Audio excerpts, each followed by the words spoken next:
Boulevard near North Windover. We know that one victim has life-threatening injuries. We've reached out to police for more information. Good Wednesday morning. I'm Richard Devane here in downtown Lincolnton, where police say businesses are back open today after they had to have a shutdown of the downtown area after a man threatened violence here in the town yesterday on a Facebook post.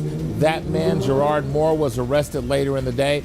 Businesses were closed for the day, but they'll reopen today, and police say they had to be more cautious to make sure that nothing happened. That man currently being held in jail with a $250,000 bond. Happening today, Charlotte transportation leaders will discuss two major projects that could shape the future of your commute. Leaders will discuss moving ahead with toll lanes on I-77 South, as well as a vote to release the draft for hundreds of road projects through 2055. If approved, a month-long public comment period would begin tomorrow. All right, if your morning commute takes you on to I-485 out towards Matthews, you'll want to listen to this one. We are seeing a backup there. The outer loop, the right lane is blocked because of a crash. It's on I-485 northbound right before exit 52. Cars can still get through. It's just moving rather slowly. Chris.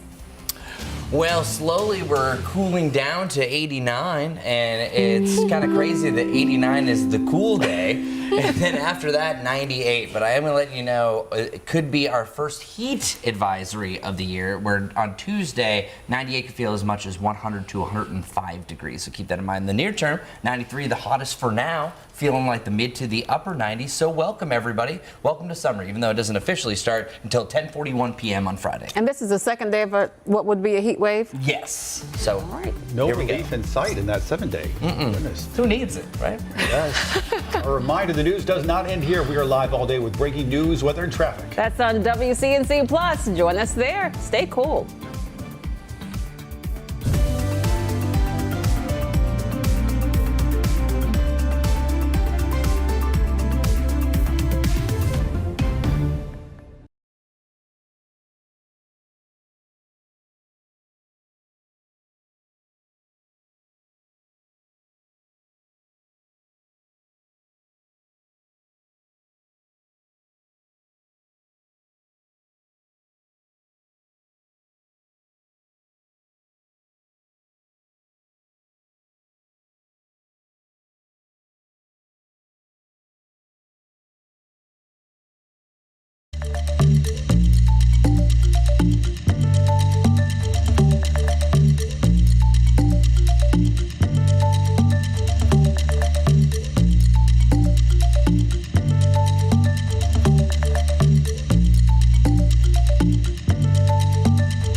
Good morning. Thanks for joining us here on WCNC Plus at 7 a.m. I'm Ben Thompson. And I'm Lisa Washington. Take a live look at the roads. If you're heading out the door this morning, Majestic Storm is going to have an update on your morning commute. But first, Chris says prepare for an even hotter day today than we had yesterday. And yesterday was pretty steamy. Just trying to outdo the next day, right? It's all about growth in our high temperature. And eventually that's going to be close to 100 for our actual air temperature, not just how we feel. Our Dallas camera looking gorgeous. Should have seen the sunrise, man, about an hour ago.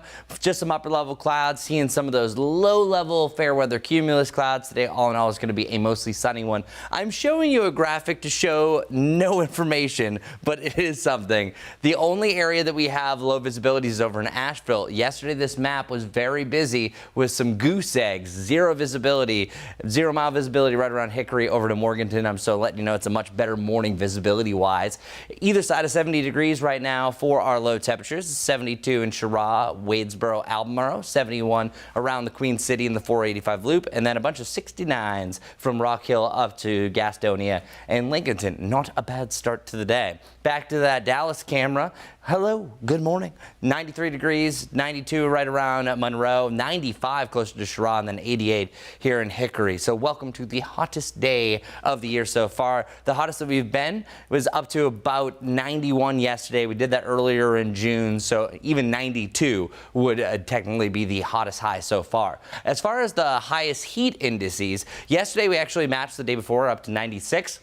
I think we're going to beat that barely today, but it's actually less humid today than it has been the last couple of days. Now, we're splitting hairs, talking about a couple degrees difference about how muggy it was or not, but that is going to make a difference. If we were as humid as we were the last few, we would be feeling close to 100, but instead it's mainly feeling like the mid-90s, not saying it's much better, and we will have a chance to crack or at least touch that 100-degree point about how hot we feel, mainly feeling like the mid to the upper 90s on Thursday. But Friday, a nice little treat. Look at that, 93 degrees before we start cranking up the moisture content. And I do want to mention that next week, I think that these values come down a little bit. It's still humid, but it's not overly oppressive, so that's some good news. As for the warmest days, as I mentioned, we've hit 90 degrees only 3 times thus far. 93 today and 92 would be back-to-back hot days. Then we take a break from the 90s, so this is, let's call this a baby heat wave. 89 on Friday, and then the real true one, excessive temperatures for this time of the year, 95 to 98 on Sunday, Monday, and Tuesday, and then we level out 97s and 96s for the rest of the week. So there's really no relief in sight, as Ben said at the end of our WCNC newscast. This is going to be a big hot stretch. This is where it starts getting a little bit closer to that danger zone, so I just want people to kind of mentally keep that in mind. Don't overexert yourself. Today is also likely going to be trending dry, but we have only one day that stands out from the rest as far as our rain chances go. Friday's the only day that's perfectly dry. I do think that we have some scattered thunderstorms potentially for your Thursday, and that also comes with a chance for severe storms. Also, by the way, a quick little note, anytime this time of year with a summertime pattern, when you're in the 90s where it's super humid, each day we'll have a chance for a pop-up shower or a thunderstorm. But once you get a front and troughs nearby, just as you can see this dashed line, that's a trough, that's where you have a better chance for showers and storms. So you know about the heat. Coming up, I'm going to be talking a little bit more about that severe weather chance. We're going to focus in exactly that. I'm going to show you a bunch of models, what I'm thinking happens for your Thursday, and the biggest impacts you could have heading into the evening. But first, I have to see if there's any impacts for a morning commute. I know just the person to ask. Good morning, Majestic. Good morning, everyone. Well, it's one of those days where you need your sunglasses, and don't forget your water bottle. It's going to be a warm, beautiful day. You can see a live look outside. I-77 there. Yes, things are flowing just fine, and no significant impacts as we're looking at our interstates. I-77 again showing you here from York County, starting to pick up as people are heading out the door and starting their morning. Still following this one ongoing accident. It's out there in Matthews. If your morning commute takes you on I-485, the outer loop, that's where you do have some slowdowns right now, about a 10-minute slowdown. It's right before exit 52, and then just off to the west, I-85 inbound. Want to show you what that's looking like right now. Cars are moving rather slowly. No accident there, but that's just kind of how it goes this time of the day as people are making their way towards the uptown area. I-77 from Rock Hill and Fort Mill look all right, but as we zoom it on into the uptown area, you can see a little bit more traffic is building. We do have one stalled vehicle this morning. It's right there just northeast of the uptown area. It's on Research Drive and W.T. Harris Boulevard. We're seeing some minor impacts with that. We'll have more on this in another check on your roads coming up here in a bit. Ben. Majestic, thanks. Several businesses are going to reopen this morning in Lincolnton after they were forced into lockdown yesterday. It comes as a convicted felon is behind bars this morning, accused of possessing a gun and shooting it within city limits. WCNC Charlotte's Richard Devane is live in Lincolnton. And Richard, we are hearing from some of those impacted business owners. Yeah, that's absolutely correct. We spoke to some of them about what happened here yesterday. You know, if you were a customer and you wanted to go to one of your favorite stores here in downtown Lincoln yesterday, you probably were greeted with either a closed door or a sign, something like that, telling you that they were closed. That's all because of that emergency.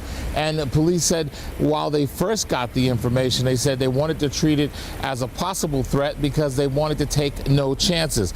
But it was a credible threat yesterday, some tense moments here in Lincolnton, because of that shooting threat that led to major police presence right here in the downtown area. It was part of a Facebook video. Take a look at this. A man says he wanted to shoot up the area. Now, we took out the audio of the video. That man then fired a couple of shots into the ground. That event temporarily shut down businesses as well as the government businesses right here in downtown Lincolnton. Authorities also tell us that a Charlotte news station received a threatening call around 9:30 in the morning. That station did call police. That prompted the lockdown across the area. Fortunately, no one injured as police did not find an active shooter, but investigators later determined that the Gerard Moore, that was the man on the video who had fired that gun into the ground. Now, police arrested Moore around 1 p.m. and he's facing multiple charges, including discharging a firearm within city limits, as well as possession of a firearm by a felon.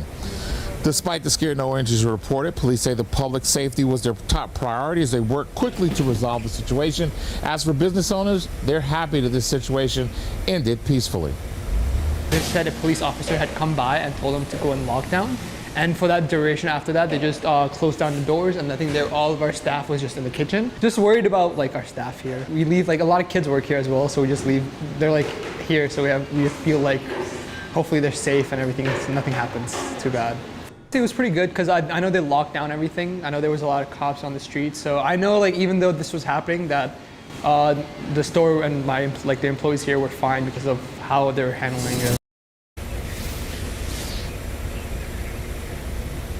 Yeah, and most of the business owners we spoke to say they're happy that the way the police handled it, although a lot of them found out about the incident from someone knocking on their door or social media. Now, police say for their part, Mr. Moore is being held in jail. His bond has currently been set at $250,000. We're right here in downtown Lincoln. Richard Devane, we'll send it back to you. And Richard, I'm just wondering if you've seen anyone there on the streets in Lincolnton this morning talking about the event that happened yesterday. I know it's still pretty early. They probably haven't opened as of yet. Yeah, yeah, it's pretty early yet, Lisa. A lot of the businesses have not opened, especially here in this particular part of downtown. Some of the gas stations are open. People haven't spoken about it that we've heard so far. But of course, the closer we get to these businesses opening, I'm sure that's going to be top of discussion here and in some of the area coffee houses and things like that. When we hear from them, we'll talk to them and we'll get back to you on that. Give us about an hour. We'll let you know. All right, Richard, sounds good. Thankfully, no one was hurt yesterday.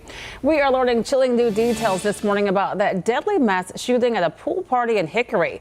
Prosecutors now say that attack was planned in group chats and on Snapchat.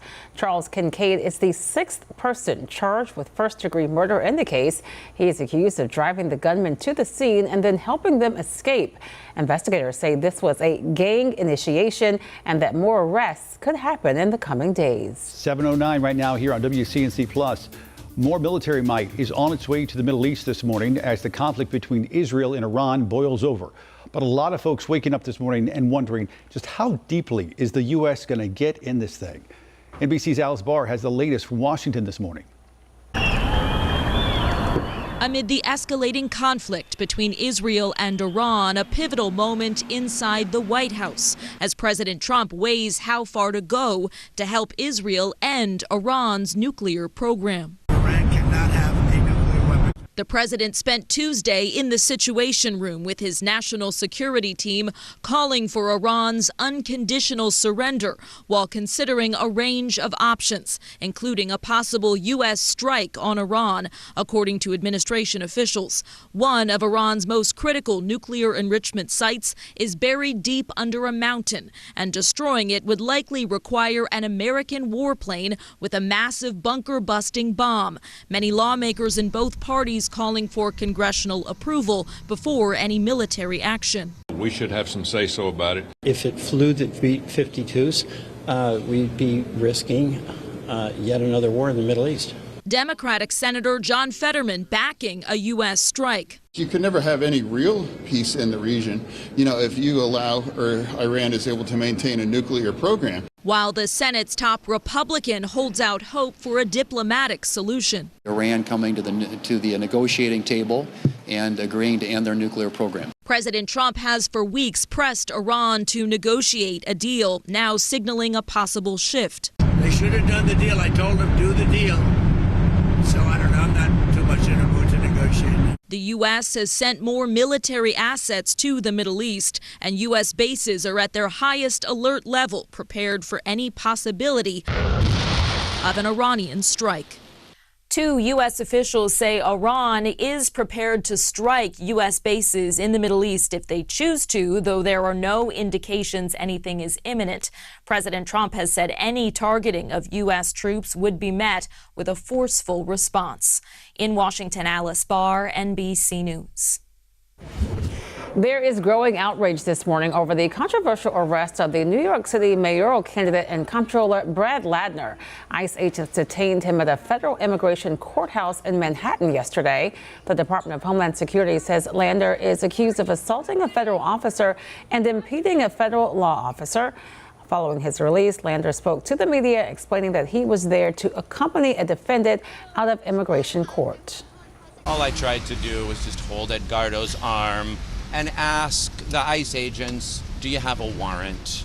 And they would not show me the warrant. And I said I'd let go of his arm as soon as they showed it to me, and they did not show it to me, and you saw what happened. And so I just engaged in that tradition of accompaniment, of trying to bear witness, of trying to walk peacefully with someone, of trying to make sure that the rules are followed. We are not going to allow Donald Trump to wreck the rule of law, to deny people due process, and to turn our country into something that doesn't meet its obligations under international law. Ladner is a candidate in the Democratic primary for New York, which takes place next week. Folks in Western North Carolina are asking where's the money this morning as a new Helene relief funding bill stalls in Raleigh. WCNC Charlotte's Julie Kay looks deeper into the concerns as lawmakers work out where that money is going to come from.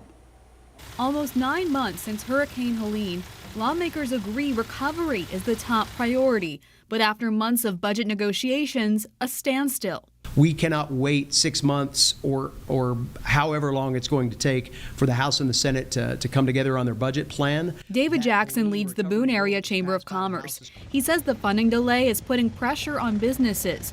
A similar story at the Avery County Chamber, where Robin Morgan says they need funding and fast. A lot of them still are paying off COVID loans. They don't need to take on another loan. They need grants. GOP leaders do agree more aid is needed. The Senate's initial budget includes $700 million in Helene recovery funding. But the House took a different approach with this separate aid bill and no specific hurricane money in its budget proposal. Representative Laura Budd tells me she's not confident they'll come to a compromise before going on break. People need to fix their homes. They need to jumpstart their businesses. They need to pay their bills. So we're having conversations with Senate President Pro Tem Phil Berger's team sending me a statement saying in part, quote, Senate budget writers are working on identifying budget measures that need to be accomplished before we adjourn for the summer, and that includes hurricane relief items. We anticipate taking up additional hurricane relief before we adjourn. With less than 2 weeks out from the July 1st budget deadline, Senate Democrats worry Helene funding will get held up with the budget. They're now pushing for a vote on this aid package. Bottom line, the next wave of recovery is coming. The debate is about how and how fast. Julie Kay reporting for us there. And folks, remember, check out our new show right here on WCNC Plus every weeknight, 6:30. Chief Meteorologist Brad Panovich is going to be live to break down the forecast in our area, take a deep dive. It's really something you can't get anywhere else. Every weeknight, 6:30, right here on WCNC Plus. Take a look at this. Crews had to rescue dozens of Girl Scouts from flash flooding near Pittsburgh. They were stranded near a cabin due to flooded roads.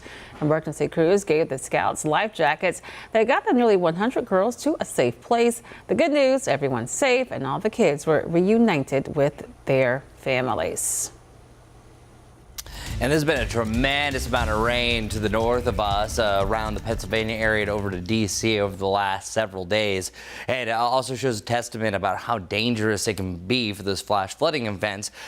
Never forget the Hidden Night Campground event that happened, I believe it was in 2020. And that was just absolutely historic. So camping sometimes, whenever you have these days of rain, can be one of the most deadly events. So I'm so happy that those girls are okay. Meanwhile, we have severe weather potential to the north and northwest of us, a big bullseye. It is over in parts of Iowa and over to Illinois. That is a high chance for severe storms, not affecting us today, but we do have a low to a moderate threat for tomorrow. But here's the deal. I'm not really seeing a lot to back up this sentiment. Yes, I am seeing some storms, but it's not the best setup as of right now. If we had the actual cold front driving into this, then I would be a little bit more confident that this could be a big severe weather event. Now, I'm not discounting that you're not going to see a severe thunderstorm warning or two. However, we saw severe thunderstorm warnings in our western viewing area, and there wasn't any designated severe threat. Now, if you were to break this down in a little bit more detail, that orange is mainly showing the highest chances for damaging winds. This is those wet microbursts.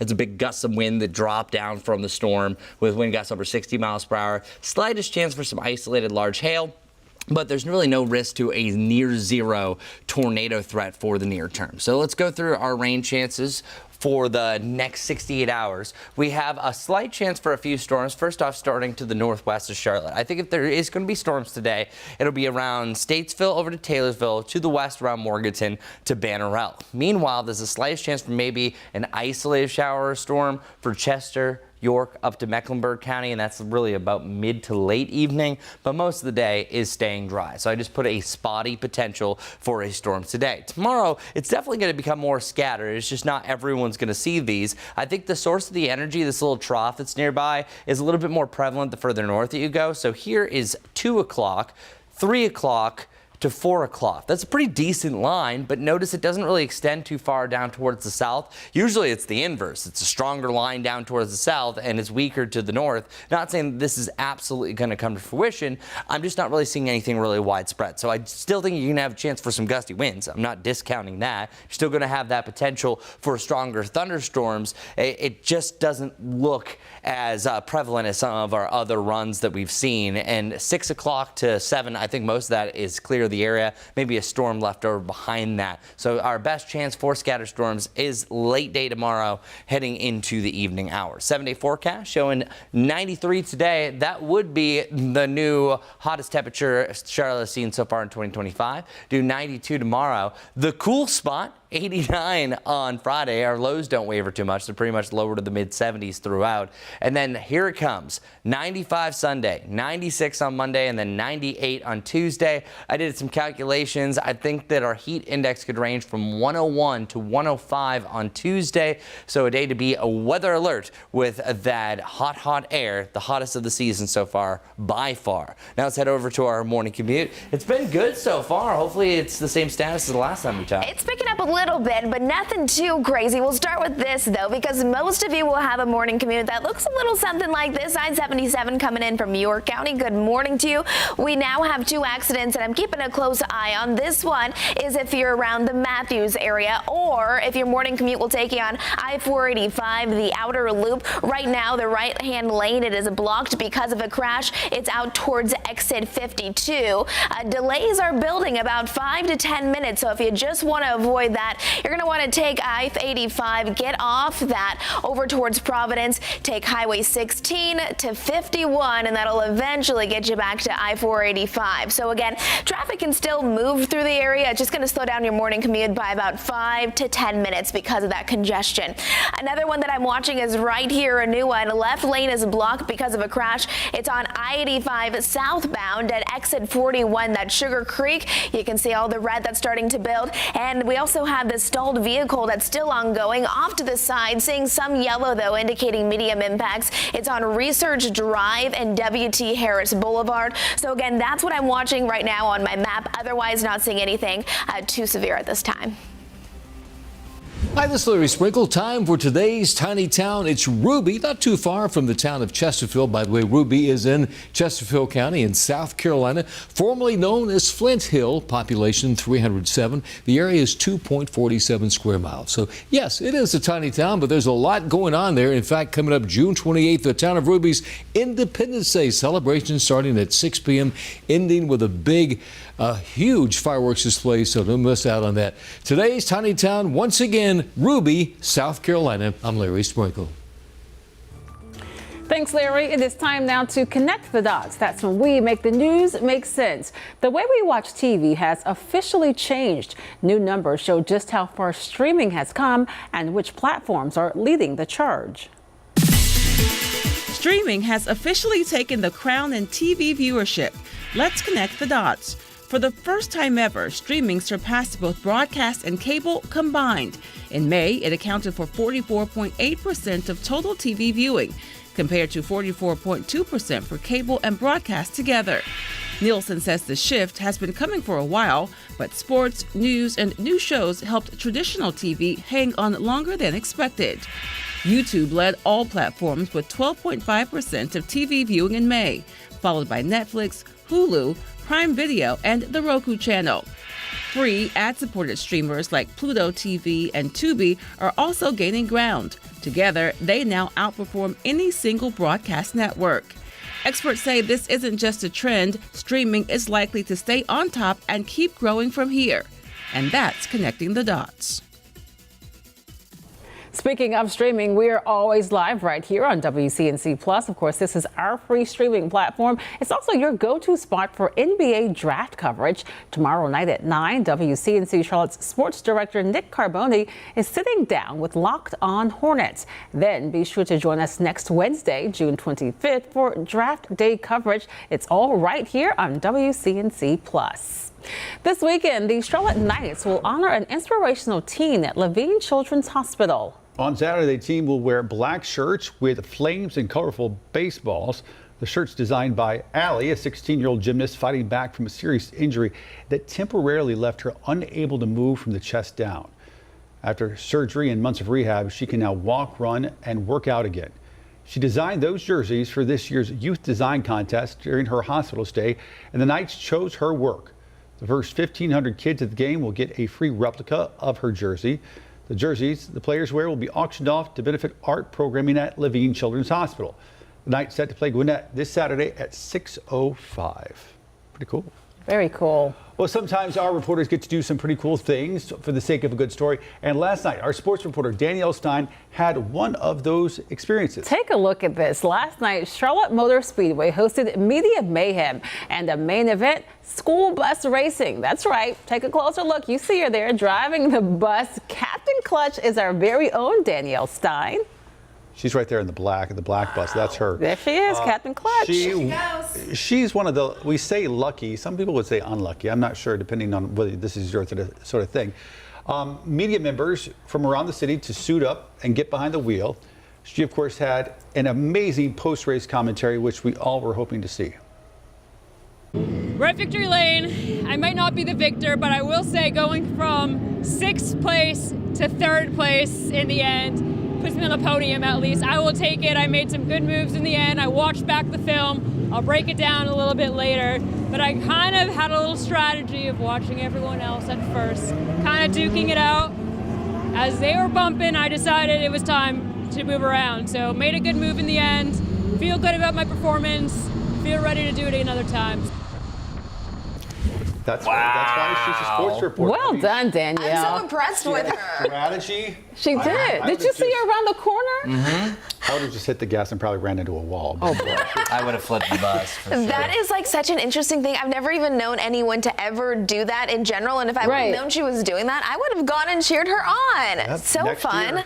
Next year. They just do it for fun? They Like do this it is just every a year. tradition? Yep, every year they do it. So go ahead and put your name in the hat. Okay. Good job, Danielle. That's right.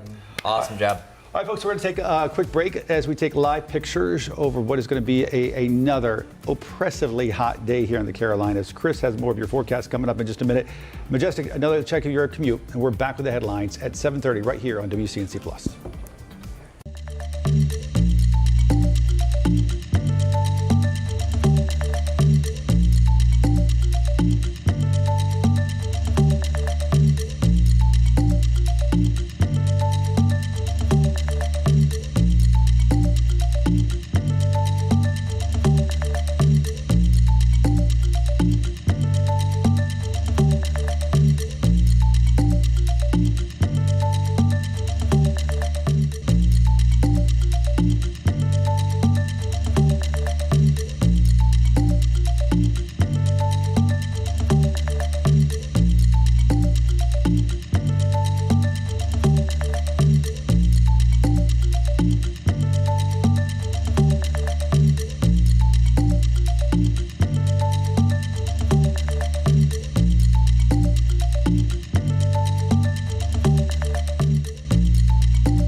Well, good day, everybody. Yesterday we had highs right around 91. Today we're up to 93 degrees. Should be beautiful. Lots of sunshine. Enjoy it today. We're reaching yesterday's high by about 4 p.m. In between there, we're going to get up to about 92, 93 degrees. It's also going to be a windy day. Gusts getting up to about 25 miles per hour. So keep that in mind. We'll call it a breezy to windy day under a mostly sunny to sunny sky. It's going to be a really good one. Tomorrow, though, we start to change things up a little bit. We're still getting into the lower 90s. It's still a breezy day, but by the end of the day, we're expecting more clouds and there's even a chance for storms. So our extended forecast, we will cool down behind a cold front, only 89 on Friday, but then the mid to the upper 90s possible starting on Sunday through most of next week. Majestic, what do we need to know about our morning commute? Well, it's definitely getting busy as people are heading out the door, starting their day. A couple of things I want to let you know about. If you're in Matthews, I'm following this crash here. The right lane right now, it's blocked on I-485. You can see all that red there indicating those slowdowns right before exit 52. So if you want to avoid this 5 to 10 minute delay,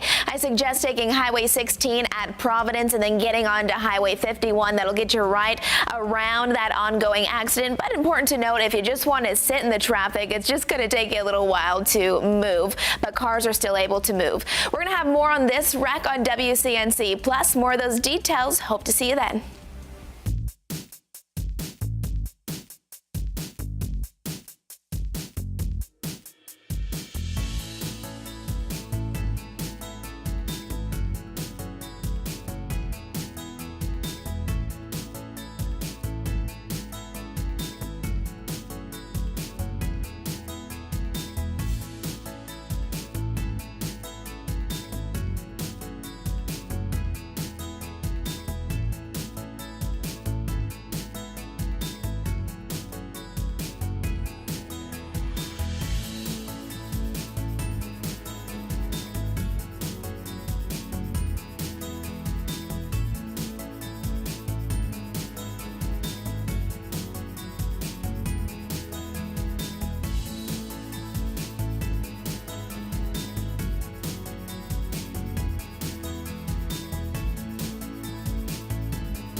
morning. We hope your Wednesday is off to a good start. Thanks for joining us on WCNC Plus, streaming live at 7:30. I'm Lisa Washington. And I'm Ben Thompson. Happening today, a meeting that could change your morning commute for years to come.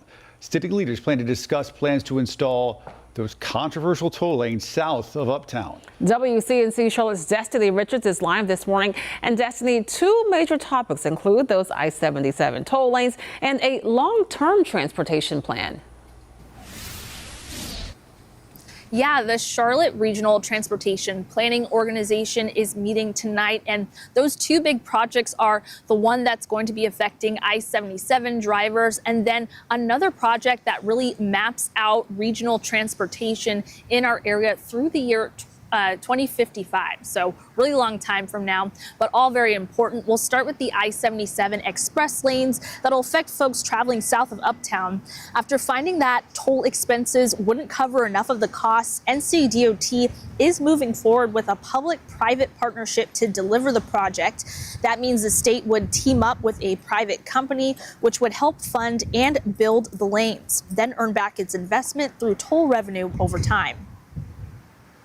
It allows the project to move forward with less public funding needed. The traditional toll delivery approach is not currently financially feasible.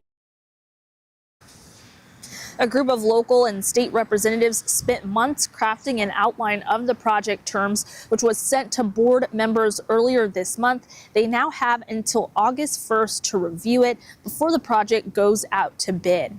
And then also happening tonight, a vote to release the draft project list for the 2055 Metropolitan Transportation Plan. This list outlines hundreds of road and transit projects to be prioritized over the next 30 years, including 4 major transit corridors: the Silver Line, Red Line, Airport Connector, and Southeast Corridor.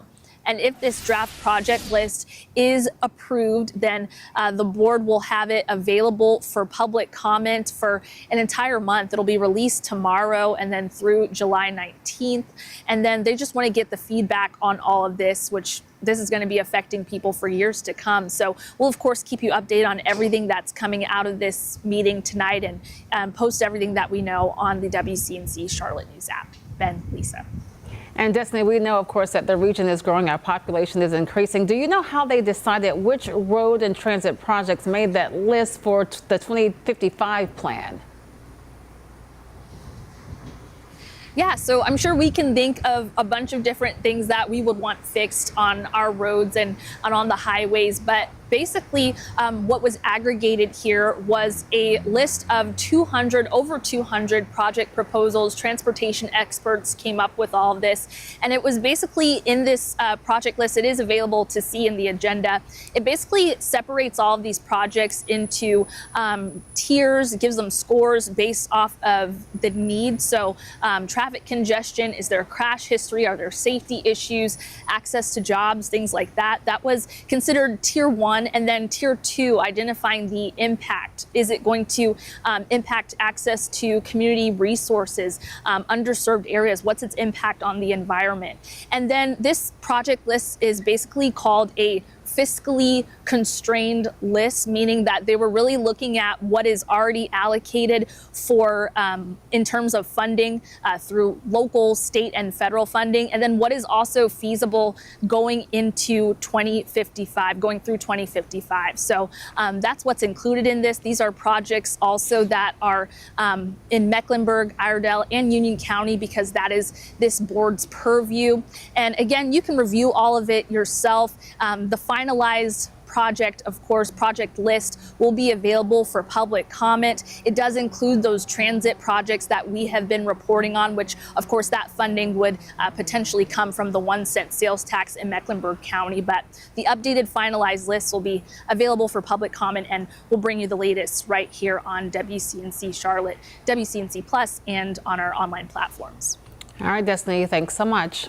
Well, speaking of traffic, let's check in now with Majestic to find out the latest on the morning commute for this Wednesday. All right, good morning, everyone. If you're getting ready to head out the door anytime soon, it's a beautiful start to the day. We have plenty of sunshine. Roads are flowing mostly smooth. A few things that I am watching, though, as we switch it over to our maps. Want to show you a breakdown, though, quickly of York County I-77. You can see traffic is starting to build. We always see that this time of the morning, though, as people are heading inbound. You can see as we're looking at our maps, though, we were tracking this accident. It was in Matthews. The good news is, looks like it was just cleared, so we are still seeing a little bit of a slowdown on I-485, the inner and outer loops, but at least that crash has since been cleared. This one, though, will now be the main focus. Left lane, it's blocked due to a crash. This is if you take I-85 southbound.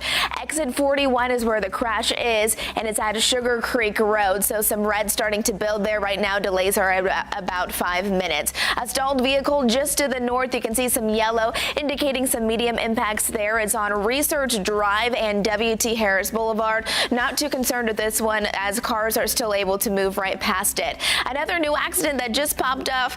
Not seeing any major concerns with this. It's on Bellhaven Boulevard near Valleydale Road. Still mainly green, but you may encounter it if your morning commute takes you that way. Let's see what's going on as we're heading off to the west. I-85 inbound, really slowing things down. Cars not even moving 20 miles an hour, but again, kind of typical for this time of the day. No accidents to report there. And if you are coming inbound on I-77, say from Fort Mill into the Pineville area, we're not seeing anything too concerning, just some slow and go traffic as more people are up and at 'em starting their day. Chris, what's going on with the weather today? It's going to be a hot one. I'm just watching these clouds. They are cruising by right now here in Monroe. I know, the weather guy watching clouds cruise by, and this just excited me. You can see a little bit of the darker bottoms here representing that they have a decent amount of moisture. These are just those typical cumulus, and then it looks like they are starting to mix in what's called stratocumulus clouds. This is all good indications that today is going to be a lovely day, so perfect for cloud watching, y'all, as you can clearly see here.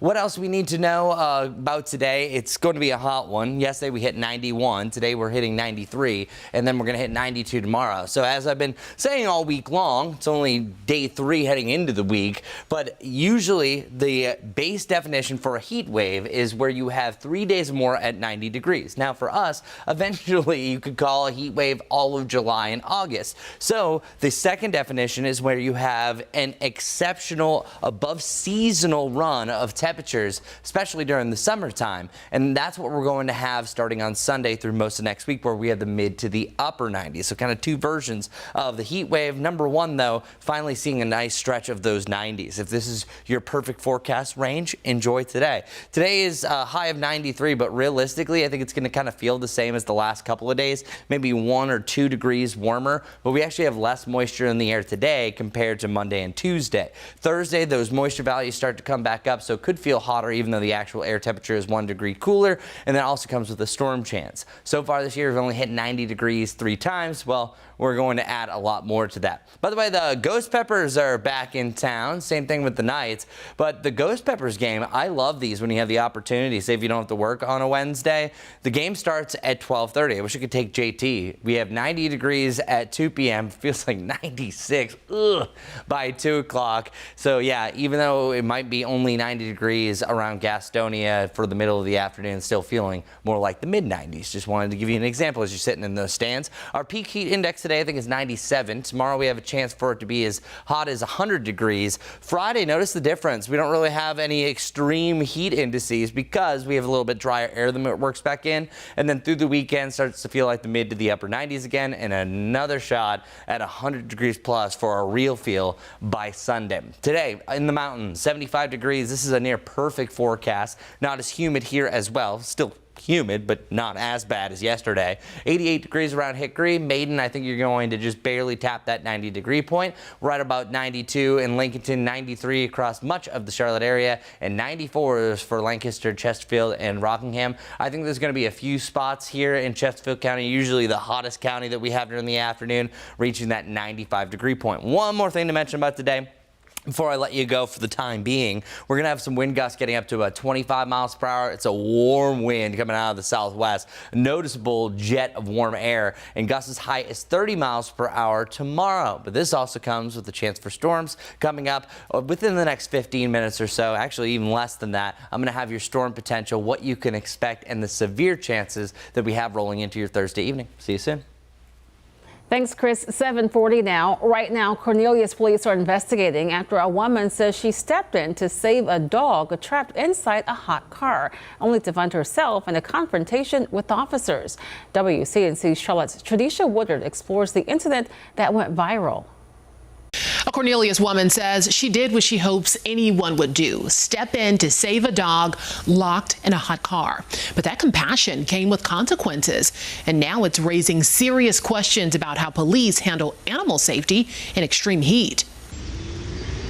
In the heat of a Carolina summer, it was about 90 degrees. There's months that force split-second decisions. And on a hot day in Cornelius, Suzanne Vella made hers. She had just finished her workout when she spotted a dog inside a vehicle. You okay? She says windows were barely cracked. I approached the vehicle to check to see if the vehicle was on, if there was AC on. There was not. Suzanne says the dog was suffering and struggling, so she searched for the owners. They did actually end up being in the Wendy's, but when I went in to look for them, nobody was in there. She says as she searched, time kept ticking and the dog looked worse. So she opened the door and gave the dog water.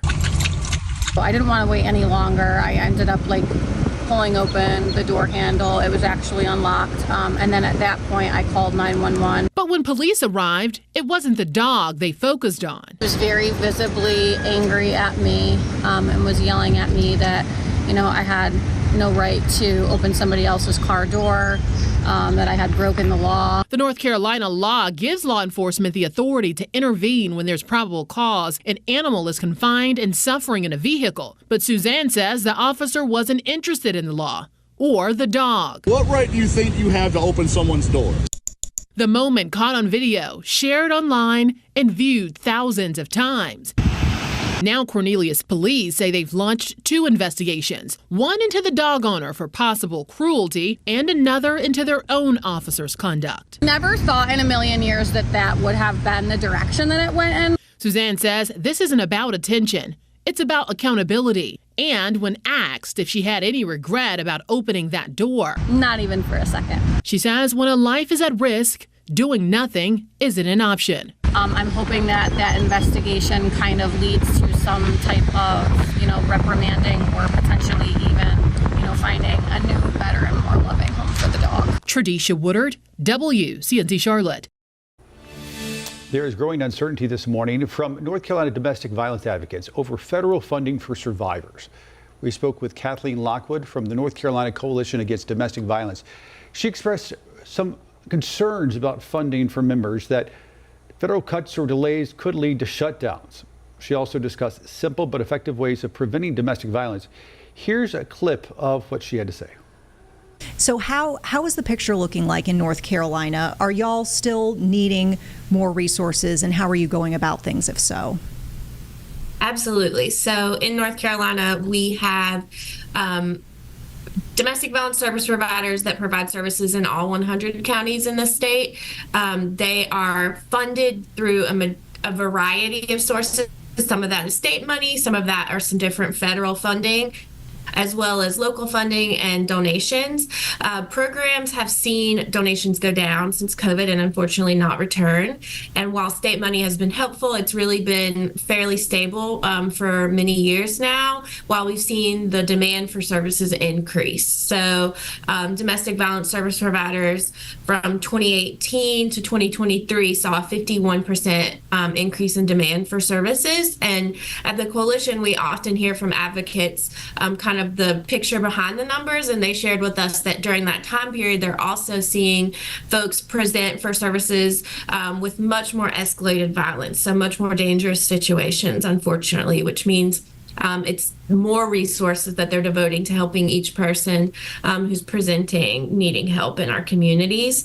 And unfortunately, we also see that bearing out in an increase in domestic violence homicides in recent years. We know this is a problem that will continue to be present in our communities, and it's unfortunately just becoming more and more dangerous as programs aren't necessarily having all the resources that they need to meet the demand that's coming in their doors.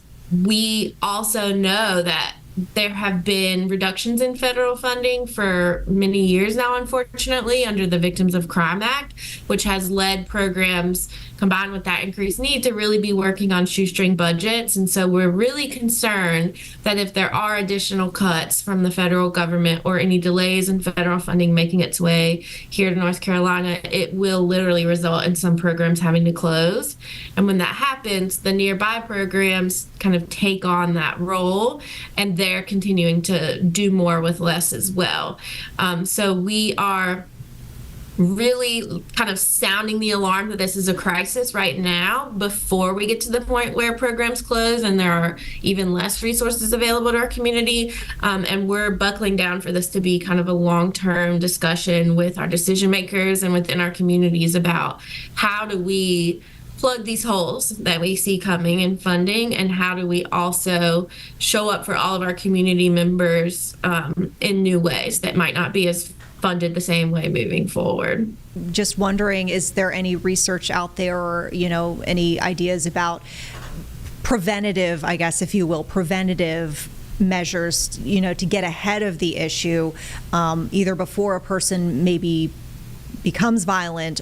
Some of the things that we've learned along the way and been promoting is, like I mentioned earlier, talking about healthy relationships from a very young age, making sure that folks growing up in our communities have access to stress coping mechanisms.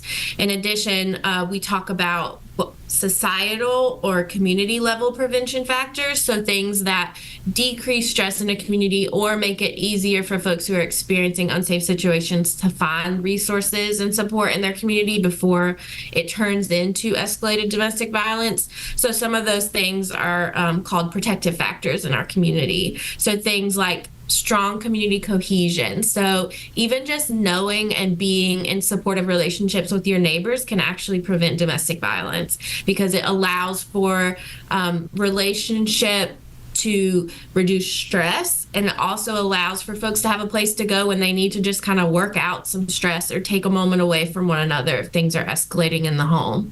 In the same way, paid leave is something that we talk about as a prevention factor. If folks have access to paid leave to help them build stronger relationships and family-child relationships when a child is born, that child is less likely to experience domestic violence, and their parents have a lot less stress when welcoming that child in the world, which also prevents violence from happening in that relationship. So you mentioned it's a multi-pronged. There's really great public health research that really gets into those prongs and kind of makes connections that we ordinarily wouldn't think of as domestic violence prevention, but actually do stop the violence from happening before it starts. If folks are watching at home and they say, A, I want to learn more about this topic. How can I become more educated about this?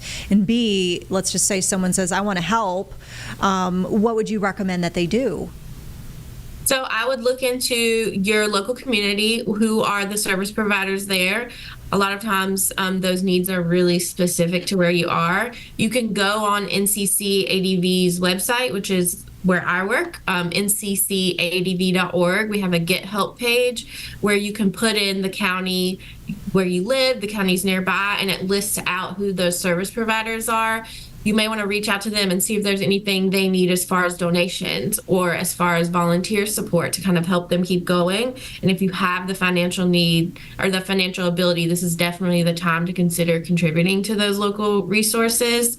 And then engage with your elected officials at the state, local, and federal level. Let them know that this is a concern you have and that you're watching to see how they address it. The cool thing is meaningful, important conversations like that happening every day right here on WCNC Plus. Turn us on in the morning and leave us on all day. Well, we have a severe chance tomorrow. Today, most likely we're staying dry, even though some of us will see some passing storms. Look off towards the northwest yonder. You have a really high storm chance through Illinois, over through Indiana, and even over into Iowa. And it will be a much better likelihood for us to see any storm chances in general tomorrow. But we actually do have a low to a medium threat per the Storm Prediction Center.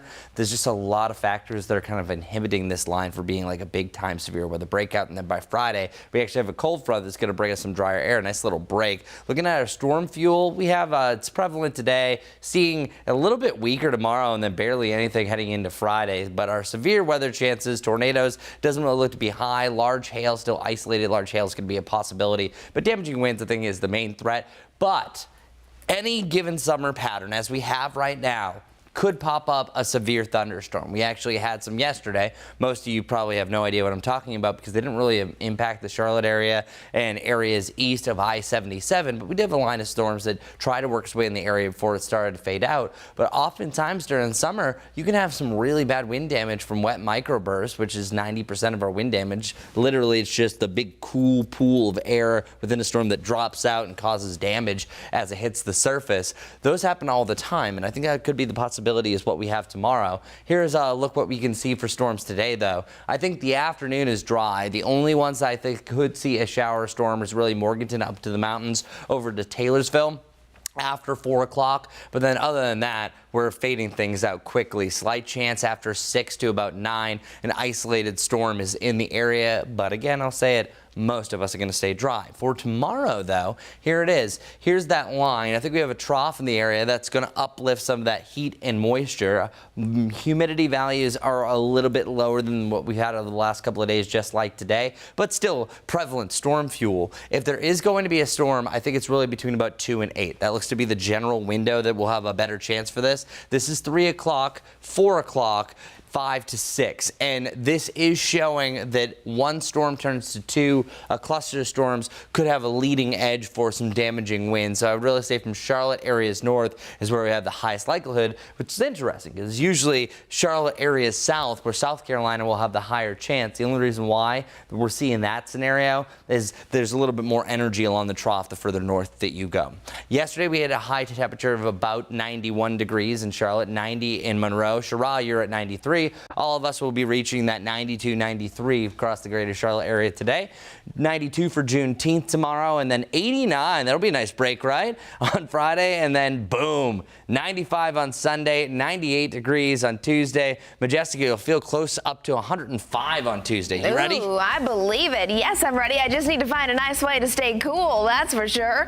All right, let's take a look at those area roadways as you're heading out the door. It's starting to get a little busy and jam-packed for some areas. Watching this accident here, left lane is blocked on I-85 southbound. That's at exit 41. It's backed up about 1 mile right here. So as we zoom it on in, one thing you might consider is not continuing through that. You're going to want to get off I-85, get onto Highway 24, and then that can take you over towards Graham Street, and you can just get around that accident. Right now, cars are still moving. It's just delaying your drive time by about 5 to 10 minutes, and the backup is about 1 to 2 miles. This stalled vehicle is right around that same area. It's on Research Drive and W.T. Harris Boulevard. Starting to see some slower impacts right around that. And then this one is kind of a random one, but it may impact a handful of you. It's between Bellhaven Boulevard near Valleydale Road. Still seeing on my map, we mainly have green, so a very minor accident there. This one could slow you down a few minutes, though. It's on Wesley Heights Way and Trade Street.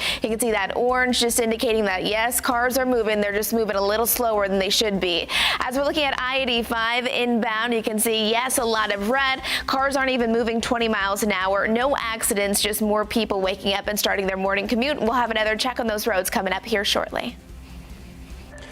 Majestic, thanks. A new study shows that drinking black coffee instead of decaf may actually help you live longer.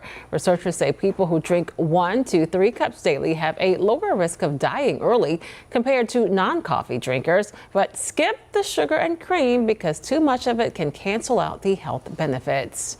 There is a new chip flavor hitting shelves soon. Lay's recently announced the winner for its Do Us a Flavor contest, bacon grilled cheese chips. They were created by a woman from Oklahoma. She was chosen out of more than 700,000 entries.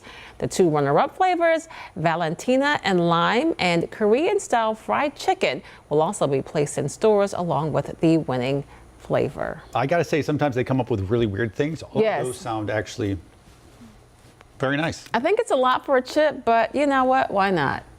Well, maybe there's a point to be made there. But you can at least try them. You should try them, yes. Or maybe you just have a couple of chips and that's it. With your black coffee. I don't know about that. A reminder, folks, we are exploring the rich history and the significance and importance of Juneteenth this week. Watch our Juneteenth special right here on WCNC Plus. You can catch it today and tomorrow night, 9 and 11:30. You can download WCNC Plus, although you likely probably already have it at this point, and watch for free. All right, now we're going to take a quick break, but you keep it right here on WCNC Plus. We're going to have another check of your weather and traffic in about 2 minutes. And then Ben and I will be back with more of the day's top stories at the top of the hour.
Well, isn't that nice? Beautiful blue sky, just a couple of clouds off into the distance. Get outside and enjoy it. Now, our temperatures are going to be quite hot. Yesterday, we hit 91. Today, we're right around 92, 93. And if you focus in on those yellow numbers, 90 can feel more like 95 come 3 p.m., even the upper 90s today.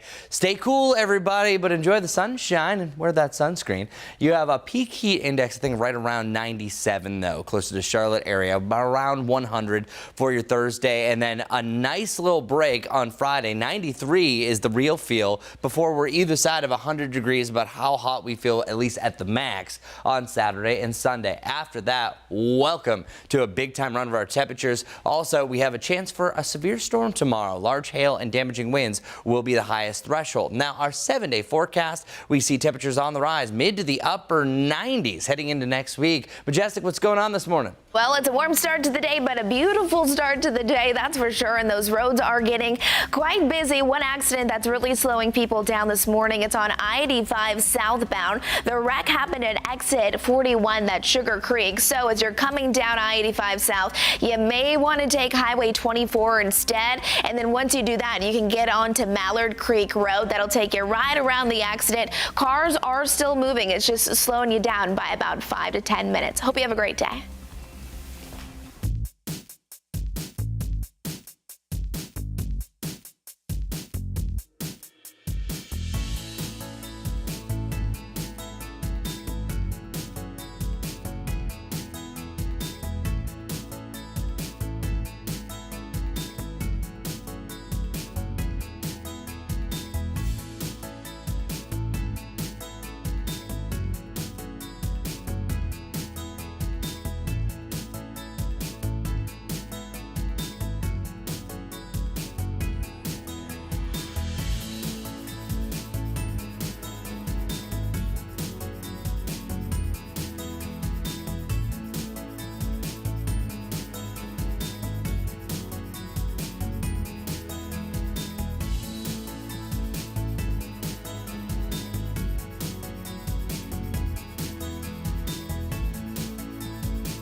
Streaming live right now at 8 a.m. right here on WCNC Plus. I'm Ben Thompson. And I'm Lisa Washington. Several businesses will reopen this morning in Lincolnton after they were forced into lockdown yesterday. It comes as convicted felon is now behind bars this morning, accused of possessing a gun and shooting it within city limits. Richard Devane is going to join us coming up in just a bit with more on that. But first, let's go ahead and get a look at your weather impact forecast with Chris Mulcahy. And Chris, it's going to be another hot one. Another hot one, but a gorgeous one. We have a few more clouds over in Monroe right now, but it's not going to be a bad day. Current temperature right now, 73 degrees, dew point at 68. Our dew points have mainly been in the 70s. That's why this is an okay range to be in. 68 dew point to around 70, still going to make 93 feel like the upper 90s, so keep that in mind. The hottest temperatures we've had so far in 2025, it's only the beginning. It's not even summer technically yet. June 7th and yesterday we hit 91. Today is going to be day 4 and 5 hitting 90 plus. I have 93 today, 92 tomorrow. Both will take over the top spots for the warmest days of 2025. Ghost Peppercast. Yeah, it's always nice when you have a 12:30 game. The real feel during this time, though, the mid-90s. I think most of the afternoon is going to feel anywhere from 94 to 97 degrees. So I just want everyone to note that's where we're going to be. As far as our max feels over the next few days, it's mainly the upper 90s today and tomorrow. It feels a little bit better on Friday, but then we ramp up closer to about 100 degrees by the end of the weekend. Now, next week, it's a different story. I'll get to that. 75 degrees for a high right around Bannerell, 79 right around Boone, and then you have high temperatures in the upper 80s, 88 right around Hickory, 88 in Taylorsville, and then 90 over in Maiden. There it is. It's nice, right? Who doesn't love 91, 92, 93? This is typical July stuff, but it's always tough once you really have your first string of 90s, reminding yourself, oh yeah, we do this pretty much for 60 to 75 days. And then 94 around Lancaster, Chesterfield, and Rockingham. This heat is fine just as long as you stay hydrated, so just something simple. Just make sure that you're drinking plenty of water, prepare, eat something. You don't want to have that low blood sugar. And the winds are going to be picking up today. The reason why I think today is a little bit warmer is because of the winds. This is what we call the blowtorch effect. When you have winds out of the southwest, that maximizes your warm-up. And I think we're going to have some gusts to about 20 to 25 miles per hour. Gusts as high as 30 miles per hour tomorrow, though, because you're going to have a potential for some storms. But why? Here's the reason why. We have a nice mix of clouds and sunshine potentially off towards the north, but we have a good ample amount of moisture, as we've been mentioning. That's what's been giving us that hotter real feel. But we have this little trough and approaching front. You're going to see it. A little bit of blue starts to pop in right here. Well, maybe it's covered by the banner, but it is there. Trust me. That cold front is wedging in some extra moisture, and that's why tomorrow is going to be a little more humid, but I think it's mainly this trough that's going to be firing up some storms. And the axis of this is attacked to a low. I think there's a little more energy the further north that you go, so that's why I think it's really Charlotte and areas north that have a higher storm potential going forward. So looking at our severe weather risks, I don't think you see a tornado tomorrow. It's a near zero chance is what we call, but I think it's really almost a no risk type of deal. We don't have a lot of wind shear that twists the atmosphere. Isolated large hail is going to be a possibility. Usually when we have temperatures in the 90s, we don't have as much of a hail threat for at least the larger variety. That's why May is actually our most active hail month in the Carolinas. But damaging winds, I think it's going to be number one. That's the only one that has an orange shading, a medium threat compared to just a low threat. Here's a look at our futurecast. This model is not showing a lot of storms, but it does show the general timing between about 2 and 8 is where we're mainly going to be impacted. That's why I'm not going weather alert yet for this type of deal, because I don't see a lot backing up that this is going to be a huge event. I don't see this any different than what we see during the summertime where one storm could turn severe, but I just want everyone to still be weather aware to end tomorrow afternoon, heading in the evening, that we could have a strong storm or two. Now, this scenario does look a little bit more hefty. That shows a couple of storms. It's at that point when you have just 1 or 2 storms that they have a better hail potential, allows them to get a little bit taller. Once they start forming a line, that's where our wind threat starts to come up a little bit. And then the highest chance for that, I think, is really between about 2 and 6 right around the Charlotte area. And then after that, we're actually drying out nicely as a cold front pushes past the area. A little bit more about But our extended forecast coming up, I'll show you that 7-day before you know it. But first, we have to check in Majestic to see how we're faring. What time is it? 8:04 in the morning in the traffic world. 8:04. Here we go. It's a beautiful start to the day. We have a couple accidents you'll want to know about before you head out the door. One of those days, you grab your sunglasses, some water, and probably turn on some AC as you're heading out the door in your car, or at least roll down those windows. It's nice and refreshing right now. It's going to get hot real fast, though. You can see I-77 in York County looking all right. My map, though, I told you, it's starting to become a little busier. All right, this one here is slowing your morning commute down. This is on I-85 southbound lanes. It's at exit 41, that Sugar Creek Road. You can see all that red there. So your best bet, this is what it's going to be. Avoid taking I-85 there. You're going to want to get off on Highway 24, and then that'll eventually take you right here, Mallard Creek Road, that eventually turns into Graham Street, and then you can pop right back onto I-85.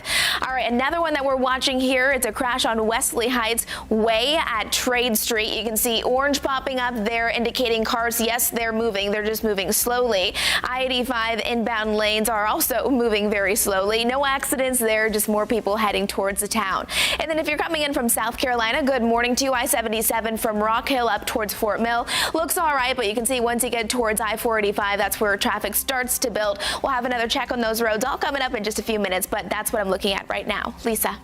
All right, Majestic, that sounds good. We want to get back now to our Richard Devane, who was live this morning in Lincolnton following that incident that happened yesterday. We know several of those businesses are going to be reopening this morning after they were forced into lockdown. Yeah, good morning to you. Good Wednesday morning, everybody. Basically, a lot of folks here in Lincolnton breathing a sigh of relief after what one person just told me a few moments ago was a heavy police presence right here in downtown. Now, there were some tense moments yesterday as a credible shooting threat actually led police to force that downtown major response. It was all part on a Facebook video. They saw it on a Facebook video where a man says he wanted to shoot up the area. Now, we took out the audio of that, but he then fired a couple shots into the ground. Now, this whole event temporarily shut down businesses and all the buildings, as authorities say. A Charlotte news station received a threatening call early about 9:30 yesterday morning. Now, that helped prompt this lockdown across the area. Now, the good news, no one injured as police didn't find an active shooter, thank God, but investigators later determined that Gerard Moore was the man seen on the video who had fired that shot into the ground, those shots into the ground. He was arrested around 1 p.m. and he's now facing multiple charges, including discharging a firearm within city limits and also possession of a firearm by a felon. Now, despite the scare, no injuries. Police say they were doing everything they could to make sure everyone was safe, and business owners are happy as well. Take a listen. They said a police officer had come by and told them to go in lockdown. And for that duration after that, they just closed down the doors, and I think all of our staff was just in the kitchen. Just worried about like our staff here. We leave, like a lot of kids work here as well, so we just leave. They're like here, so we feel like hopefully they're safe and everything, nothing happens too bad. It was pretty good because I know they locked down everything. I know there was a lot of cops on the street, so I know like even though this was happening, that the store and the employees here were fine because of how they were handling it. Yeah, folks we spoke to say they're handling it pretty good. That man, Mr. Moore, is in jail right now. His bond has been set at $250,000. We're right here in downtown Lincolnton. Guys, we'll send it back to you. So it seems that things are getting back to normal there now, Richard. I'm wondering if you've seen many police officers this morning on the downtown streets. No, I haven't seen many police officers, but I just spoke to a resident, actually from last hour. You asked how they're doing. They said this is somebody who lives right in downtown, actually, and said they saw the heavy police presence yesterday. They said they also mentioned social media. They found out what was happening, but they think their police department did a fantastic job. A couple of business owners also told us the same thing yesterday, and from the looks of it, everything looks like it's getting back to normal, thankfully. All right, Richard Devane. Thanks so much, Richard. We are learning chilling new details this morning about that deadly mass shooting at a pool party in Hickory. Prosecutors now say the attack was planned in group chats and on Snapchat. Charles Kincaid is the sixth person charged with first-degree murder in the case. He is accused of driving the gunman to the scene and then helping them escape. Investigators say this was a gang initiation and that more arrests could happen in the coming days. Approaching 8:10 right now on WCNC Plus, and more military might is on the way to the Middle East this morning. Live look right now over Tel Aviv as the conflict between Israel and Iran boils over. But many now wondering how deeply is the U.S. going to get involved. NBC's Alice Barr has the latest from Washington this morning. Amid the escalating conflict between Israel and Iran, a pivotal moment inside the White House as President Trump weighs how far to go to help Israel end Iran's nuclear program. Iran cannot have a nuclear weapon. The president spent Tuesday in the Situation Room with his national security team calling for Iran's unconditional surrender while considering a range of options, including a possible U.S. strike on Iran, according to administration officials. One of Iran's most critical nuclear enrichment sites is buried deep under a mountain, and destroying it would likely require an American warplane with a massive bunker-busting bomb. Many lawmakers in both parties calling for congressional approval before any military action. We should have some say-so about it. If it flew the B-52s, we'd be risking yet another war in the Middle East. Democratic Senator John Fetterman backing a U.S. strike. You can never have any real peace in the region, if you allow or Iran is able to maintain a nuclear program. While the Senate's top Republican holds out hope for a diplomatic solution. Iran coming to the negotiating table and agreeing to end their nuclear program. President Trump has for weeks pressed Iran to negotiate a deal, now signaling a possible shift. They should have done the deal. I told them do the deal. So I don't know. I'm not too much in a mood to negotiate. The U.S. has sent more military assets to the Middle East, and U.S. bases are at their highest alert level, prepared for any possibility of an Iranian strike. Two U.S. officials say Iran is prepared to strike U.S. bases in the Middle East if they choose to, though there are no indications anything is imminent. President Trump has said any targeting of U.S. troops would be met with a forceful response. In Washington, Alice Barr, NBC News. There is growing outrage this morning over the controversial arrest of the New York City mayoral candidate and comptroller Brad Lander. ICE agents detained him at a federal immigration courthouse in Manhattan yesterday. The Department of Homeland Security says Lander is accused of assaulting a federal officer and impeding a federal law officer. Following his release, Lander spoke to the media, explaining that he was there to accompany a defendant out of immigration court.